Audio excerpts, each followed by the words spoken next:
tout ce qu'on vit, on est tous dans le même bateau. Ça nous prend non seulement des nouvelles fiables, mais des gens fiables, qui sont avec nous, qui vivent les mêmes choses que nous. On a besoin de personnes qui sont présentes, qui nous appuient. Parce qu'au final, on est tous ensemble, à vos côtés.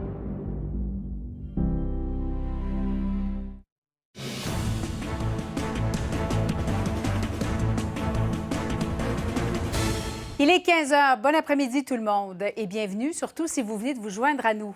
Le ministre de la Santé, Christian Dubé, qui avait de bonnes nouvelles à annoncer aujourd'hui aux Québécois. Claudie, le gouvernement procède tranquillement à des assouplissements, mais avertit tout le monde qu'on veut agir de façon progressive. Alors, on a annoncé aujourd'hui des assouplissements pour le milieu culturel et événementiel, des bonnes nouvelles, une bouffée d'air frais pour eux. On y reviendra dans un instant, Julie. Mais une phrase qui en a surpris plus d'un, c'est celle du ministre de la Santé qui a dit que si on avait une couverture vaccinale importante chez les 5-11 ans, on pourrait penser à laisser tomber le port du masque dans les lieux publics. C'est une question qu'on a souvent là, avec le taux de vaccination qui est très bon chez la population qui peut recevoir le vaccin en ce moment. Est-ce qu'on peut penser qu'un jour, lorsque vous allez, par exemple, au centre commercial, vous ne serez plus obligé de porter le masque en tout temps? Alors, on a mis comme nouvelle condition la vaccination des 5-11 ans.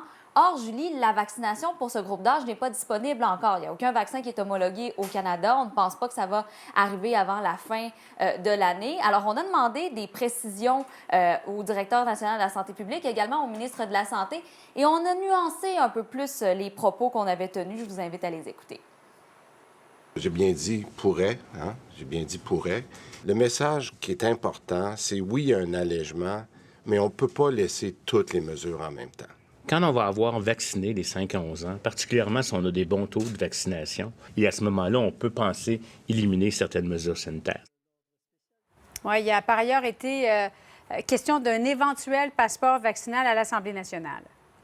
Oui, et ça fait réagir beaucoup le passeport vaccinal à l'Assemblée nationale. Bon, vous savez, la Coalition Avenir Québec et le Parti libéral sont en faveur, alors que Québec solidaire et le Parti québécois sont plutôt en défaveur.